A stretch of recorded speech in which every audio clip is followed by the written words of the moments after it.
સુરત શહેરમાં બુટલેગરો દારૂબંધીના ભ્રષ્ટ વહીવટદારોના આશીર્વાદથી ધજાગરા ઉડાવી રહ્યા છે. ત્યારે હજીરા પોલીસ પથકના ભ્રષ્ટ વહીવટદારને જાણે ઉપરી અધિકારીઓનો સારો આશીર્વાદ હોય તેમ લાગી રહ્યું છે.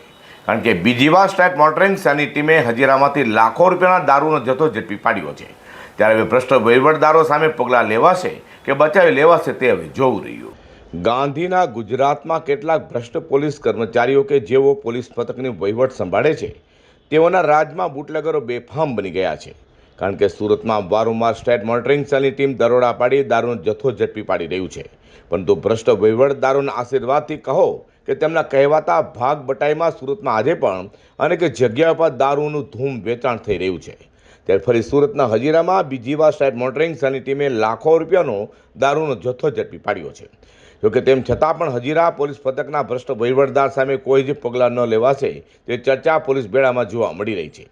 વાત એમ છે કે સ્ટેટ મોનિટરિંગ સેલની ટીમે બાતમીના આધારે હજીરા વિસ્તારમાં રોરો ફેરીના પાર્કિંગ પાસેથી એક આઈસર ટેમ્પામાં મશીનરી જેવા મોટા બોક્સની આડમાં મુકાયેલો લાખો રૂપિયાનો દારૂનો જથ્થો ઝડપી પાડ્યો હતો.